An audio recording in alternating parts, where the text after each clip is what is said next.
Hello प्यारे बच्चों, चलिए स्टार्ट करते हैं। क्लास 8 एक्सरसाइज 11.1 का क्वेश्चन नंबर 1 देखते हैं। इस क्वेश्चन को करने से पहले मैं आपको एक छोटी सी ट्रिक बताना चाहता हूं कि जो ये डायरेक्ट और इनवर्स प्रोपोर्शन के क्वेश्चन है ना, उनको आप अपनी जनरल लाइफ से रिलेट करके सोल्व आउट करेंगे ना तो जल्दी सोल्व आउट हो जाएंगे। किस प्रकार से, चलिए देखते हैं। सबसे पहले देखो, फर्स्ट क्वेश्चन क्या दे रखा है हमें, following are the car parking charge near a railway station. अब यहां पे क्या दिया है भाई, एक रेलवे स्टेशन के पास ना हम कार पार्क करते हैं, कार भी पार्क करते हैं, बाइक भी पार्क करते हैं या साइकिल भी पार्क करते हैं। तो उसके चार्जेज, उसका किराया हमें दे रखा है। क्या है, अगर आप 4 घंटे तक कार को पार्क करेंगे तो आपको 60 रुपए पे करने हैं, 8 आवर के लिए आपको 100 रुपीज, 12 आवर के लिए 140 और 24 आवर के लिए अगर आप कार पार्क करते हैं तो आपको 180 रुपी पे करने हैं। आगे क्या कहा है, check if the parking charges are in direct proportion to the parking time. अब हमें चेक करना है कि जो पार्किंग चार्ज दे रखे हैं टाइम के हिसाब से, क्या वो डायरेक्ट प्रोपोर्शन में है या नहीं है। अब प्रोपोर्शन क्या होता है, रेशो, एक तरीके से दो चीजों की रेशो, दोनों को डिवाइड करके हम रेशो निकालते हैं। तो हमें क्या करना है, चारों की रेशो फाइंड आउट करनी है। अगर वो चारों के चारों इक्वल आ जाती है रेशो, तो हम कह सकते हैं कि डायरेक्ट प्रोपोर्शन में है, अदरवाइज डायरेक्ट प्रोपोर्शन में नहीं है। तो सबसे पहला पार्ट क्या दे रखा है, 4 आवर का 60 रुपीज। तो यहां पे लिख लो, हम मान लेते हैं 4 आवर चार्ज, 4 आवर चार्ज क्या है भाई, 60 रुपीज। तो 1 आवर का चार्ज क्या होगा, 1 hour charge is equal to 60 by 4 से डिवाइड करेंगे, रेशो क्या आ गई, 15 आ गई। पहला तो तरीका है भाई कि हमें कोई भी चीज दे रखी हो, हम एक एक की वैल्यू निकाल लें और उससे रेशो चेक कर लें। दूसरा तरीका होता है हमारा डायरेक्ट वैल्यूज की रेशो लेके। अब यहां पे देखो 4 और 60 दे रखा है, दोनों की रेशो लेंगे। पहली रेशो को हम मान लो क्या मान लेते हैं, A1। तो यहां पे क्या आ जाएगा, 60 को डिवाइड बाय 4 कर लो, 4 से डिवाइड किया तो कितना आ गया, 15 आ गया। फिर सेकंड रेशो निकालनी है A2, वो क्या दे रखी है, 8 और 100 दे रखा है। ऊपर हम अगर रुपीज लिख रहे हैं तो ऊपर रुपीज ही लिखने हैं सभी रेशो में। तो 100 डिवाइड बाय 8 करेंगे, किससे कैंसिल आउट हो रहा है, 4 से, ये 25 आ गया, नीचे ये कितना आ गया, 4 2 जा 8, 2 से डिवाइड करेंगे तो कितना आ गया, 12.5 आ गया। फिर A3 निकाल लेते हैं। तीसरी रेशो में 140 को किससे डिवाइड करेंगे भाई, हम 12 से डिवाइड करेंगे। तो 12 1 जा 12, यहां पे 20 हो गया, 12 1 जा 12, फिर 80, तो 12 6 जा क्या हो जाएगा, यहां पे 72, तो 11.6 समथिंग आ जाएगा। आगे की जरूरत नहीं है हमें। अब हम यहां पे क्या करेंगे, A4 भी निकाल लेते हैं। 4th रेशो वो क्या है, 180 डिवाइड बाय 24, 4 से डिवाइड कर लो या 6 से कर लो, क्या आ जाएगा, 6 3 जा 18 30 और 6 4 जा 24। फिर 2 से कट हो रहा है हमारा, तो A4 इज इक्वल टू क्या आ गया बच्चों, 15 बाय 2, 2 से डिवाइड करेंगे तो कितना आ गया, 7.5। चारों की चारों रेशो आ गई आपके पास। क्या चारों रेशो हमारी इक्वल आई है, नहीं, कोई भी रेशो इक्वल नहीं है। तो यहां पे क्या लिखेंगे हम, A1 not equal to A2, not equal to A3 और not equal to A4। So they are not in direct proportion. इस प्रकार से हमें क्वेश्चन को सोल्व आउट कर लेना है, बस सिंपल सी बात थी। आ गया ना क्वेश्चन समझ में, कोई दिक्कत नहीं होनी चाहिए, ठीक है। क्वेश्चन नंबर 2 देखते हैं बच्चों, क्या दे रखा है, ध्यान से देखो। A mixture of paint is prepared by mixing 1 part of red pigment with 8 part of base. अब यहां पे क्या गया बच्चों, क्वेश्चन को पहले जनरल लाइफ से समझो। अब घर पे हम पेंट करवाते हैं, हम क्या करते हैं, एक 20 लीटर की बड़ी बाल्टी लेके आते हैं जो कि व्हाइट कलर की होती है, वो हो गया हमारा बेस कलर। अब उसमें हमें क्या करना होता है भाई, जैसा हमें दीवारों पे कलर चाहिए वैसे ही हम क्या करते हैं, एक छोटी सी बोतल के अंदर से उसमें से कलर मिक्स कर लेते हैं। तो यही काम कहा है उसने कि हमें क्या करना है कि 8 पार्ट ऑफ बेस कलर में एक रेड पिगमेंट की ड्रॉप डालनी है। मतलब 8 ड्रॉप तो हमारी व्हाइट की होनी चाहिए और 1 ड्रॉप हमारी क्या होनी चाहिए, रेड कलर की होनी चाहिए। ऐसी हमें रेशो दे रखी है। In the following table find the parts of base that needed to be added. तो हमें इस टेबल के अंदर से बताना है कि अगर हम 4 ड्रॉप रेड कलर की यूज करें तो बेस कितना यूज करना पड़ेगा, 7 ड्रॉप रेड कलर की यूज करें तो बेस कितना यूज होगा, और 12 और 20 करें तो हमारा बेस जो होगा वो कितना हमें यूज करना है। क्वेश्चन आ गया समझ में? बिल्कुल सिंपल सी बात है, डायरेक्ट प्रोपोर्शन का क्वेश्चन दे रखा है। कैसे करेंगे ध्यान से देखो। इस वाली टर्म को हम मान लेते हैं बच्चों x1 और ये मान लेते हैं हम y1, ठीक है। यहां पे क्या हो जाएगा, ये x2 और ये y2, ये x3 और ये y3, ये y4 और ये y5। ये वैल्यू निकालनी है हमें, जो दे रखी है उनको हम x से मान लेते हैं, x4 और x5। बस इतना काम करना है आपको। अब डायरेक्ट प्रोपोर्शन में क्या होता है, यहां पे लिखेंगे data is in direct proportion. तो क्या हो जाएगा भाई, ratio x1 by y1 equal हो जाएगी हमारी किसके, x2 बाय y2 के। बस वैल्यू पुट कर देनी है, सिंप्लीफाई हो जाएगा। x1 देखो बच्चों क्या है 1, y1 कितना है 8, इक्वल टू x2 कितना है हमारा 4, और y2 हमें क्या करना है बच्चों, फाइंड आउट करना है। यही तो काम करना है। बस y2 की 1 से मल्टीप्लाई करेंगे तो क्या आ जाएगा, y2 इक्वल टू 8 4 जा क्या हो गया 32। तो यहां पे y2 की वैल्यू क्या आ गई मेरे पास, 32। आंसर आ गया, था ना सिंपल। अब ऐसे ही हमें बारी बारी से क्या करना है, ये हमें वैल्यू दे रखी है, इसको फिक्स रखो, x1 by y1 equal to, यहां पे क्या कर लेंगे, x3 बाय y3। x1 की वैल्यू क्या है 1 बाय 8 इक्वल टू x3 की 7 बाय y3। यहां से y3 की 1 से मल्टीप्लाई, तब y3 इज इक्वल टू 8 7 जा क्या आ गया 56। तो यहां पे वैल्यू क्या आ गई मेरे पास 56। सिंपल बात है। एक और करके दिखा देता हूं। यहां पे क्या करेंगे, x1 by y1 is equal to x4 by y4। तो x1 क्या था 1 बाय 8 इक्वल टू x4 क्या है 12 बाय y4। y4 की 1 से मल्टीप्लाई, y4 इक्वल टू 12 8 जा 96। तो ये वैल्यू क्या आ गई हमारी 96 आ गई। इसका आंसर आपको मुझे कमेंट करना है, मुझे भी पता लग जाए कि आपको क्वेश्चन आ गया या नहीं आ गया। जो डायरेक्ट क्वेश्चन हो ना, डायरेक्ट प्रोपोर्शन में हो, इस प्रकार से रेशो लेके हम उसको सोल्व आउट कर लेंगे। क्लियर हो गया बच्चों, समझ में आ गया? ठीक है। क्वेश्चन नंबर 3 देखते हैं बच्चों, क्या दे रखा है। इन question second above, if 1 part of red pigment require 75 ml of base. यहां पे क्या कहा है कि अगर आपके पास एक रेड पिगमेंट की ड्रॉप है मान लो, तो हमें 75 ml बेस कलर की रिक्वायरमेंट होगी उसको मिक्स बनाने के लिए। आगे क्या कहा है, how much red pigment should be mix with 1800 ml of base. अगर हमारे पास जो बेस कलर है 1800 ml हो, तो हमें रेड पिगमेंट कितना उसके अंदर डालना पड़ेगा, ये हमें फाइंड आउट करना है। बिल्कुल सिंपल सा क्वेश्चन है। हम क्या करेंगे, यहां पे रेड पिगमेंट को एज्यूम कर लेते हैं, मान लेते हैं। तो क्या लिखेंगे यहां पे, let red pigment for 1800 ml base.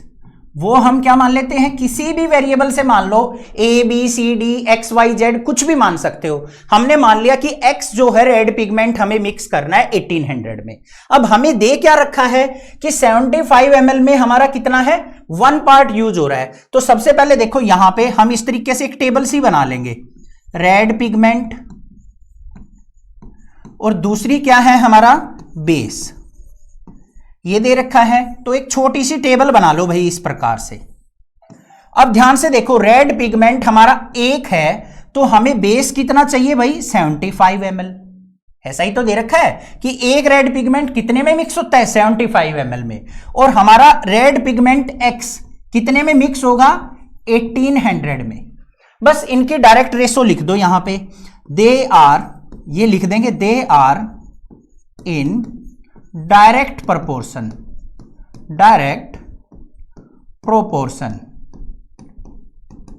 तो क्या हो जाएगा, इन दोनों की रेशो क्या होती है बच्चों, इस प्रकार से x1 by y1 equal to क्या होगा x2 बाय y2। ये x1 ये y1 ये x2 ये y2, वैल्यू पुट कर दो यहां पे। तो 1 by 75 equal to x by 1800। Cross multiply कर दो, x की 75 से मल्टीप्लाई करेंगे तो बच्चों 75x इक्वल टू 1800 की 1 से मल्टीप्लाई 1800, और x की वैल्यू क्या आ गई यहां पे 1800 डिवाइड बाय 75, डिवाइड कर लो, यहां पे देख लो डिवाइड करके दिखा देता हूं। 1800 को 75 से डिवाइड किया, 75 टू जा क्या हो गया बच्चों 150, रिमाइंडर क्या आ गया 30, एक जीरो नीचे उतार ली, 75 फोर जा क्या होता है 300, तो क्या आ गया यहां पे मेरा 24 आ गया, तो x इक्वल टू क्या आ गया 24। तो 1800 ml के लिए मुझे 24 रेड पिगमेंट की जरूरत होगी। समझ में आ गया क्वेश्चन? इस प्रकार से टेबल बना के कर लेंगे, बिल्कुल सिंपल क्वेश्चन हो जाएगा। क्वेश्चन नंबर 4 देखते हैं बच्चों, क्या है ध्यान से देखो। A machine in a soft drink factory fills 840 bottles in 6 hour. एक सॉफ्ट ड्रिंक की फैक्ट्री है भाई, उसके अंदर क्या बताया है कि 6 घंटे के अंदर हमारी 840 बोटल्स जो है फिल हो जाती हैं, 6 आवर में 840 बोटल्स जो है बनके तैयार हो जाती हैं। आगे क्या कहा है, how many bottles will be fill in 5 hour. तो 5 आवर्स में कितनी बोतल फिल होंगी ये हमें फाइंड आउट करना है। तो सबसे पहले देखो हमें number of bottles find out करनी है ना, उनको एज्यूम कर लो। तो यहां पे क्या लिखेंगे हम, लेट नंबर ऑफ बोटल्स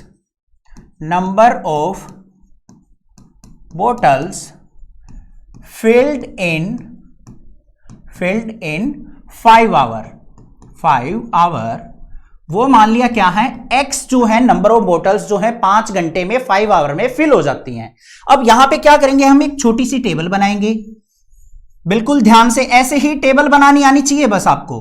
क्या क्या चीजें दे रखी हैं बच्चों, ध्यान से देखो, आवर टाइम दे रखा है और नंबर ऑफ बोतल दे रखी है, इन दोनों को ले लेंगे हम। यहां पे ये लिख लिया हमने आवर, और यहां पे क्या लिख दिया हमने बोटल्स।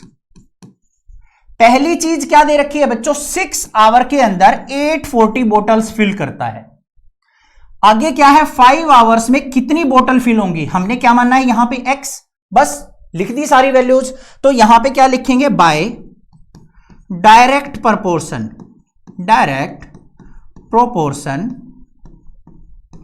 क्या हो जाएगा बच्चों, x1 बाय y1 इक्वल होगा किसके, x2 बाय y2 के, मतलब 6 बाय 840 इक्वल होगा हमारा 5 बाय x के। x की वैल्यू निकालनी है, x की 6 से मल्टीप्लाई करेंगे तो 6 मल्टीप्लाई x इक्वल टू 840 की 5 से मल्टीप्लाई तो 840 मल्टीप्लाई 5। अब हमें x की वैल्यू निकालनी है, 6 यहां पे इसके साथ क्या है मल्टीप्लाई में, राइट साइड जाएगा तो बच्चों क्या होगा डिवाइड में। तो यहां पे देख लो क्या आ जाएगा, x equal to 840 multiply 5 divide by 6, cancel out कर लो, जो कैंसल आउट हो रहा है 6 1 जा 6, 6 1 जा 6 24, 6 4 जा 24 140, तो x इक्वल टू 14 5 जा क्या होता है 70, तो 700 बोटल्स आ गई हमारी यहां पे, जो कि 5 आवर्स के अंदर फिल हो जाएंगी। बस आंसर आ गया, है ना आसान, समझ में आ गया ना ट्रिक कैसे करनी है अब हमें क्वेश्चंस को। अब तो चुटकियों में कर दोगे आप। चैनल को जरूर सब्सक्राइब करके रखना, क्लास 12 तक का सिलेबस कराऊंगा यहां पे, ठीक है बच्चों, और शेयर जरूर करना वीडियो को। क्वेश्चन नंबर 5 देखते हैं बच्चों, क्या दे रखा है, a photograph of a bacteria enlarge 50,000 times attain a length of 5 centimetre as shown in the diagram. अब एक बैक्टीरिया है भाई, नेक्ड आई से तो हम देख नहीं सकते, माइक्रोस्कोप से देखते हैं, उसका फोटो ले लिया, फोटो लेने के बाद हमने क्या कर दिया 50,000 टाइम्स उसको जूम किया। अब फोटो को जूम करना आता है आपको, ठीक है, ऐसे ही हमने क्या किया उसको 50,000 टाइम्स जूम किया, तो हमारा जो बैक्टीरिया था ना वो हमें 5 सेंटीमीटर का दिखाई देने लग गया। 50,000 जूम करने के बाद कितने साइज का दिखाई दिया, वो 5 सेंटीमीटर का। आगे क्या कहा है, what is the actual length of bacteria if the photograph is enlarge 20,000 time. अब अगर हम उसको 20,000 या 20,000 टाइम जूम करें तो जो हमारा बैक्टीरिया है उसका साइज क्या दिखाई देगा, हमें ये फाइंड आउट करना है। What should be the enlarge length, तो हमें उसकी लेंथ बतानी है। समझ में आ गया क्वेश्चन क्या है, ध्यान से सुनो। अगर हम बैक्टीरिया को 50,000 टाइम जूम करते हैं, एनलार्ज करते हैं, बड़ा करते हैं, तो हमें बैक्टीरिया 5 सेंटीमीटर का दिखाई देता है। अगर हम उसको 20,000 टाइम एनलार्ज करें, बड़ा करें, तो हमें कितने सेंटीमीटर का वो दिखाई देगा, ये हमें फाइंड आउट करना है। समझ में आ गया ना क्वेश्चन। अब देख लो यहां पे क्या लिखेंगे हम, लेंथ ऑफ बैक्टीरिया, वो हम क्या मान लेते हैं भाई, x मान लेते हैं कि वो 20,000 टाइम जूम करने के बाद वो x सेंटीमीटर का हमें दिखाई दे रहा है। अब इसकी क्या करेंगे भाई, एक टेबल बना लेंगे। टेबल के अंदर हमारी क्या आएंगी, दो चीजें आएंगी हमेशा। सबसे पहले क्या आएगी यहां पे, एनलार्ज्ड लिख लेंगे इसको, कितने टाइम्स किया, और साइज ऑफ बैक्टीरिया, बस। एनलार्ज कितने टाइम्स किया बच्चों हमने, 50,000 टाइम्स, तो हमें एक्चुअल साइज क्या दिखाई दिया, 5 सेंटीमीटर का। अब हमने क्या किया, उसको 20,000 एनलार्ज किया तो हमें x सेंटीमीटर का दिखाई दिया, तो ये x की वैल्यू हमें फाइंड आउट करनी है। ठीक है, अब देख लो यहां पे, बाय डायरेक्ट प्रोपोर्शन क्या हो जाएगा, 50,000 divide by 5 equal to 20,000 divide by x। Simplify कर लो भाई, यहां पे देखो ये 4 जीरोज हैं, 4 जीरो से 4 जीरो कट गई हमारी, 5 1 5, 5 1 जा 5, ये 1 आ गया, तो क्या आ गया यहां पे हमारा left side 1/1 is equal to 2/x। यही तो बच गया हमारा, देखो ये सारी जीरोज इधर से इधर कट गई, यहां पे 1/1 इक्वल टू 2/x बच गया। x की वैल्यू निकालनी है, x की 1 से मल्टीप्लाई x, 2 की 1 से मल्टीप्लाई 2, तो x इक्वल टू क्या आ गया, 2 सेंटीमीटर। तो अगर हम बैक्टीरिया को 20,000 टाइम एनलार्ज करेंगे, बड़ा करेंगे, तो हमें वो 2 सेंटीमीटर का दिखाई देगा। बस ये क्वेश्चन था। क्वेश्चन नंबर 6 देखते हैं बच्चों, क्या है, in a model of a ship the mast is 9 centimetre high while the mast of the actual ship is 12 metre high. यहां पे क्या कहा है भाई, दो शिप की बात कर रहा है, एक तो रियल वाला शिप है और एक हमारा हमने क्या किया, मॉडल तैयार किया है। अब इतना बड़ा शिप तो हम तैयार नहीं कर सकते जो कि एज इट इज हमारा एक्चुअल में होता है, उसका हमने छोटा सा मॉडल तैयार किया। बड़े वाले शिप की जो मेस्ट है ना, वो तो हमारी क्या दे रखी है, 12 मीटर की दे रखी है, बट हमने जो मॉडल तैयार किया है, मॉडल के अंदर जो ये हमने पतवार बनाई है, जो इस तरीके का फ्लैग सा होता है, वो हमारा 9 सेंटीमीटर हाई बनाया है। मतलब एक्चुअल में तो वो 12 मीटर का था, बट मॉडल में हमने छोटा सा 9 सेंटीमीटर का बना लिया। आगे क्या कहा है, if the length of the ship is 28 metre then how long is the model ship. अगर असलियत में जो बड़े वाला शिप है उसकी लेंथ 28 मीटर है, 28 मीटर है, तो हमारा जो मॉडल तैयार हुआ है उस मॉडल में शिप की लेंथ क्या होगी, ये हमें फाइंड आउट करना है। तो सबसे पहले क्या करेंगे, जो फाइंड आउट करना है उसको एज्यूम कर लेंगे। Late length of model ship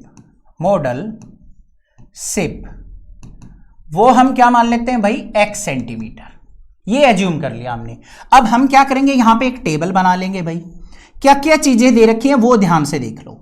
हमें एक तो मेस्ट की लेंथ दे रखी है, तो यहां पे क्या लिखेंगे हम, लेंथ ऑफ मेस्ट लिख दिया।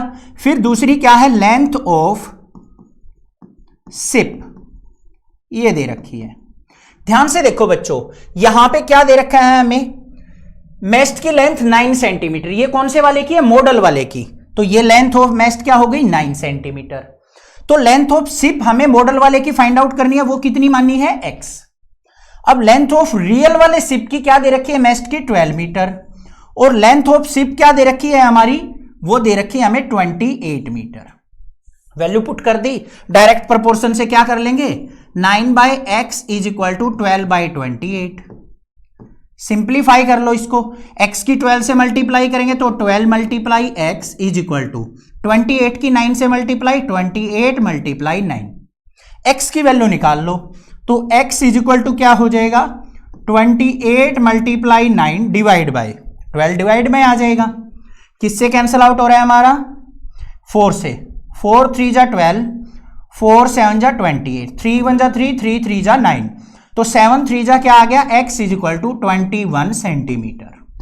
तो जो हमारा जो मॉडल वाला शिप होगा ना, जो हमने मॉडल तैयार किया छोटा सा, उसमें शिप की लेंथ हमारी 21 सेंटीमीटर होगी। बस ये फाइंड आउट करना था। क्वेश्चन नंबर 7 देखते हैं बच्चों, क्या है, suppose 2 kilogram of sugar contains 9 × 10⁶ crystals. यहां पे क्या गिवन है बच्चों कि 2 किलोग्राम शुगर के अंदर ना 9 × 10⁶ क्रिस्टल्स हैं। अब ये व्हाइट वाले क्रिस्टल्स देखे होंगे ना, छोटे छोटे ऐसे होते हैं शुगर के अंदर, चीनी के अंदर। तो ये बताया है कि 2 kg अगर हम चीनी लेते हैं, शुगर लेते हैं, तो उसके अंदर इतने सारे क्रिस्टल्स दे रखे हैं। Then how many sugar crystals are there in 5 kilogram of sugar and 1.2 kilogram of sugar. अगर हम 5 किलोग्राम शुगर की बात करें तो उसके अंदर कितने क्रिस्टल्स होंगे, और दूसरे पार्ट में पूछा है कि अगर मैं 1.2 किलोग्राम शुगर की बात करूं तो उसके अंदर कितने क्रिस्टल्स होंगे। आ गया समझ में क्वेश्चन? चलो भाई देख लेते हैं। हमें नंबर ऑफ क्रिस्टल निकालने हैं तो उनको हम एज्यूम कर लेंगे।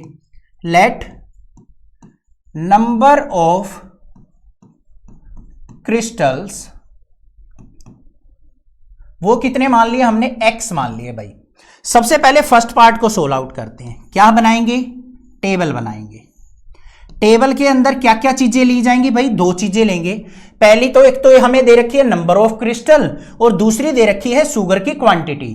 तो यहां पे क्या लिखेंगे हम? शुगर, और यहां पे क्या लिखेंगे? Number of crystal. ये चीज दे रखी है बच्चों, ध्यान से देखो बस। शुगर कितनी है? 2 किलोग्राम। उसके अंदर क्रिस्टल कितने हैं? 9 × 10⁶ लिख दिया। अब हमें क्या करना है? फर्स्ट वाले पार्ट में 5 किलोग्राम शुगर के अंदर क्या फाइंड आउट करने हैं? Number of crystal find out करने हैं। वो कितने मान लिए हमने? x। बस काम हो गया हमारा। अब डायरेक्ट प्रोपोर्शन से क्या हो जाएगा? ये 2/9 × 10⁶ equal to 5/x।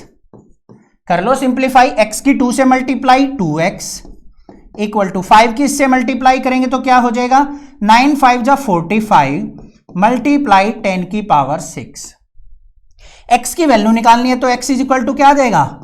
45 multiply 10⁶ divide by 2। 2 से डिवाइड कर लो इसको तो कितना आ गया? 2 × 2 = 4, 2 × 2 = 4, 22.5 मल्टीप्लाई 10⁶ क्रिस्टल्स। तो अगर हम 5 किलोग्राम शुगर की बात करेंगे तो उसके अंदर इतने सारे क्रिस्टल्स होंगे। ये आंसर हो गया। आ गया ना समझ में? बिल्कुल इजी था। अब बात करते हैं हम 1.2 kg की, सेकंड वाले पार्ट की। टेबल हमारी एज इट इज रहेगी। ये बन गई भाई टेबल। इस टेबल के अंदर हमारी 2 चीजें रहेंगी। ऊपर क्या रहेगा? शुगर, और दूसरी क्या रहेगी? Number of crystal. क्या हो जाएंगे भाई? 2 किलोग्राम के अंदर कितने थे बच्चों? 9 × 10⁶। अब 1.2 kg के अंदर कितने होंगे? मान लिया x। सिंप्लीफाई कर लो तो 2/9 × 10⁶ इज इक्वल टू 1.2/x। ऐसे ही करेंगे ना? सिंप्लीफाई कर लो। x की 2 से मल्टीप्लाई की 2x इज इक्वल टू, इसकी इससे मल्टीप्लाई करेंगे तो 9 × 1.2 मल्टीप्लाई 10⁶। x की वैल्यू निकाल लो यहां पे तो x is equal to 9 × 1.2 multiply 10⁶ divide by 2। 2 से डिवाइड कर लो यहां पे। 2 × 1 = 2, 2 से इसको डिवाइड करेंगे, 1 डिवाइड नहीं होगा तो 0 आ गया। Decimal 2 × 6 = 12। x is equal to क्या आ गया बच्चों? 9 × 6 क्या होता है? 54। डेसिमल एक डिजिट के बाद लगा देंगे तो 5.4 हो गया, और मल्टीप्लाई 10⁶ क्रिस्टल्स।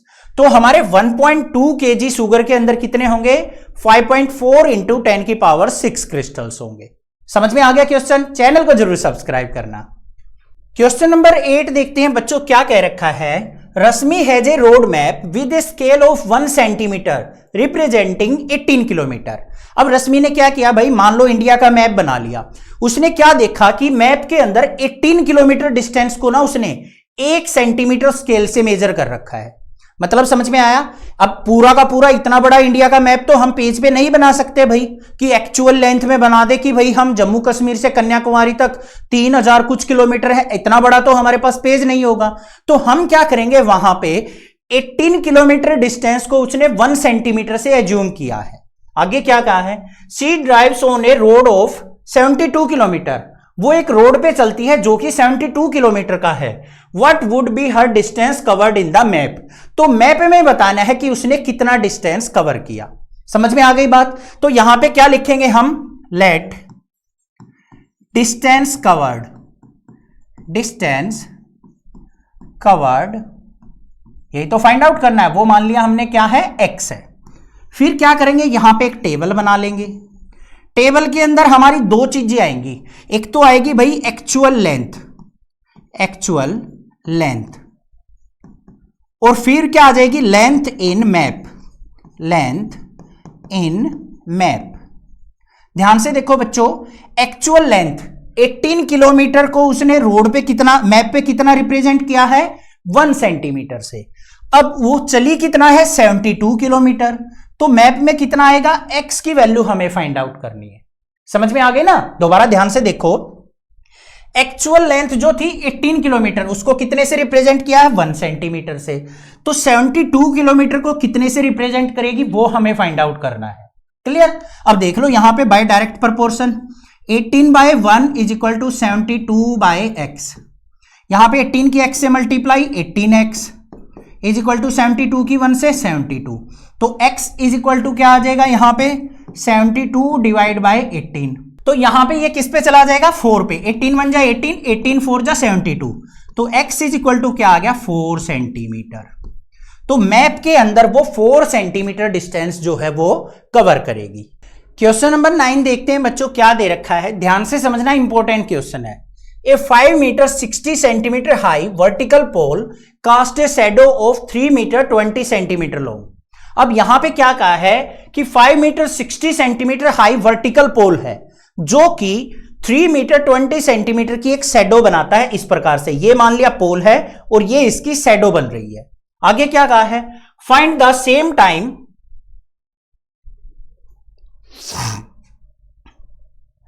क्वेश्चन नंबर 9 देखते हैं बच्चों, क्या है, इंपॉर्टेंट क्वेश्चन, मार्क कर लेना। ध्यान से देखो क्या गिवन है। A 5 metre 60 centimetre high vertical pole cast a shadow of 3 metre 20 centimetre long. एक भाई बड़ा सा पोल दे रखा है जिसकी शैडो जो है उसकी लेंथ हमें दे रखी है। पोल की लेंथ क्या दे दी भाई, हाइट 5 मीटर 60 सेंटीमीटर, और जो वो शैडो बना रहा है उसकी लेंथ दे दी हमें 3 metre 20 centimetre. Find at the same time the length of shadow cast by another pole 10 metre 50 centimetre high. अब हमें बताना है कि उसी टाइम पे अगर हमारे पास एक और पोल है जिसकी हाइट 20 मीटर 50 सेंटीमीटर है, तो उसकी शैडो कितनी लेंथ की बनेगी। समझ में आ गई बात? ध्यान से करना इस क्वेश्चन को, क्यों है इंपॉर्टेंट, समझ लो इस चीज को। सबसे पहले देखो, हमें शैडो की लेंथ फाइंड आउट करनी है, तो क्या लिखेंगे यहां पे, लेट लेंथ ऑफ शैडो, वो हमने क्या मान ली भाई, x एज्यूम कर ली। यहां पे सबसे पहला काम क्या है, टेबल बनेगी भाई। टेबल के अंदर हमारी क्या आएंगी, दो चीजें। पहली चीज क्या आएगी भाई, एक तो पोल की लेंथ है और एक शैडो की लेंथ है। तो यहां पे हम लिख देते हैं भाई पोल, और ये लिख देते हैं हम शैडो, कोई दिक्कत नहीं होनी चाहिए। अब बच्चों यहां पे इंटरेस्टिंग चीज क्या है, जो हमें वैल्यू दे रखी है ना, मीटर और सेंटीमीटर दोनों में मिक्स करके दे रखी है, तो कैलकुलेशन में हो जाएगी थोड़ी सी दिक्कत। तो हम क्या करेंगे, इन सारी वैल्यूज को सेंटीमीटर में कन्वर्ट कर लेंगे, आसान हो जाएगा या नहीं हो जाएगा। तो देखो यहां पे 5 मीटर 60 सेंटीमीटर किसके इक्वल हो जाएगा भाई, 1 मीटर में कितना होता है, 100 सेंटीमीटर होता है, 100 होता है।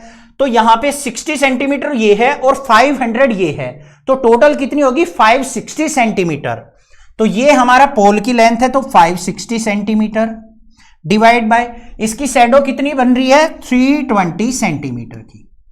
ये तो कर लोगे ना कन्वर्ट, ध्यान से देखो भाई, सीख लो। 3 मीटर और 20 सेंटीमीटर, इसको मीटर को सेंटीमीटर में बदलेंगे तो 100 से मल्टीप्लाई 300 हो गया सेंटीमीटर, और 20 ये था, ऐड कर दिया, तो कितनी हो गई भाई, 320 सेंटीमीटर। अब क्लियर है ना? अब हमें फाइंड आउट क्या करनी है, length of shadow find out करनी है, जबकि पोल की लेंथ हमें दे रखी है 10 मीटर 50 सेंटीमीटर। तो ये कितना हो गया, 1050। तो यहां पे 1050 अगर हाइट है पोल की, तो शैडो की लेंथ क्या होगी, ये निकालना है। आ गया ना समझ में? अब कर दो भाई सोल्व आउट। तो यहां पे क्या हो गया, 560 divide by 320 equal to 1050 divide by x। जो यहां पे कैंसल आउट हो रहा है ना, उसको कैंसल आउट कर लो थोड़ा सा, 0 से 0 कट गई बस, और ज्यादा नहीं कैंसल आउट कर रहे। x की 56 से मल्टीप्लाई 56x इक्वल टू 1050 की 32 से मल्टीप्लाई 1050 मल्टीप्लाई 32। x की वैल्यू निकालनी है तो x इज इक्वल टू क्या आ गया 1050 multiply 32 divide by 56। Solve out कर लो इसको। तो भाई किस पे कैंसल आउट हो रहा है, देखो 8 पे, 8 7 जा 56, 8 4 जा 32, 7 1 जा 7, 7 से इसको कट करेंगे तो 7 1 जा 7, 7 5 जा 35, 150, 150 की 4 से multiply, x is equal to क्या आ गया 600 सेंटीमीटर। अब जो वैल्यूज दे रखी है हमें मीटर में दे रखी थी भाई, तो 600 सेंटीमीटर किसके इक्वल होगा बच्चों, हमारा 6 मीटर के इक्वल होगा। ये आंसर आ गया। आ गया या नहीं आ गया समझ में? फर्स्ट वाला पार्ट क्लियर हो गया। अब सेकंड वाला पार्ट समझ लेते हैं। सेकंड वाले पार्ट में हमें क्या पूछा है, the height of a pole which cast a shadow 5 metre long. अब हमें पोल की हाइट बतानी है, तो यहां पे क्या लिखेंगे हम, लेट लेंथ ऑफ द पोल। यहां पे क्या एज्यूम करेंगे भाई, लेंथ ऑफ द पोल, वो हमने क्या मान ली x, तो पोल की लेंथ x, शैडो कितनी बन रही है 5 मीटर, 5 मीटर का मतलब 500 सेंटीमीटर। क्लियर? अब सिंप्लीफाई कर लो इसको, 560 divide by 320 equal to x by 500। एक जीरो से एक जीरो कट गई, तो यहां पे क्या वैल्यू आ गई मेरी 56 बाय 32। ये 500 इधर मल्टीप्लाई में आएगा तो ऊपर चला जाएगा, इक्वल टू क्या आ गया x। सिंप्लीफाई कर लो, 8 7 जा 56, 8 4 जा 32, 4 से इसको कट करेंगे, कैंसल आउट हो रहा है, नहीं हो रहा है, 2 से कट हो जाएगा 2, और ये हमारा क्या आ गया यहां पे 250 हो रहा है भाई, 2 से 2 1 जा 2, 2 2 जा 4, 2 5 जा 10, 125 की 7 से मल्टीप्लाई करेंगे तो क्या आ जाएगा 875 इज इक्वल टू x। ये क्या आ गया, सेंटीमीटर आ गया। अब मीटर में लिखना है तो क्या आ जाएगा, ये 8 मीटर एंड 75 सेंटीमीटर। ये आंसर आ गया मेरा। बस इतनी हाइट होगी हमारी पोल की। क्लियर है क्वेश्चन, समझ में आ गया, कर लोगे ना अब? ठीक है। क्वेश्चन नंबर 10 देखते हैं बच्चों, क्या दे रखा है, a loaded truck travel 14 kilometre in 25 minute. यहां पे क्या कह रहा है, एक लोडेड ट्रक है जो कि 14 किलोमीटर डिस्टेंस ट्रेवल करता है 25 मिनट्स में। If the speed remains the same, अगर ट्रक की स्पीड जो है सेम रहे, then how far can it travel in 5 hour, तो वो 5 आवर में कितना डिस्टेंस ट्रेवल कर लेगा। क्लियर बात? अब ध्यान से देखो, हमें क्या निकालना है यहां पे, डिस्टेंस ट्रेवल्ड।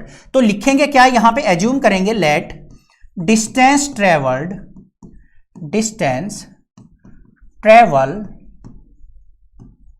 इन 5 आवर, 5 आवर, वो मान लिया क्या है x किलोमीटर डिस्टेंस जो वो 5 आवर में ट्रेवल कर लेगा।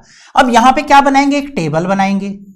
टेबल के अंदर हमारी दो चीजें आएंगी, पहली क्या आएगी, डिस्टेंस, डिस्टेंस, और दूसरा क्या आएगा भाई, टाइम आएगा। अब पहली चीज क्या दे रखी है, डिस्टेंस 14 किलोमीटर, वो कितनी मिनट में कवर कर लेता है, 25 मिनट में कवर कर लेता है। अब हमें क्या निकालना है कि 5 आवर के अंदर वो कितना डिस्टेंस ट्रेवल करेगा, तो ये वैल्यू हमें निकालनी है। और टाइम हमें क्या दे रखा है बच्चों, 5 आवर दे रखा है। अब यहां पे 5 मत लिख देना, गलत हो जाएगा। यहां पे ये मिनट में टाइम दे रखा है, यहां पे ये आवर में टाइम दे रखा है। 1 आवर के अंदर कितनी मिनट होती है, 60, तो 5 आवर में कितनी हो जाएंगी, 300। तो यहां पे क्या लिखेंगे हम, 300। दिखा भी देता हूं, 1 आवर इक्वल टू क्या होता है, 60 मिनट, और 5 आवर के अंदर हमें निकालना है, तो 5 आवर किसके इक्वल होगा, 5 मल्टीप्लाई 60 इक्वल टू 300 मिनट।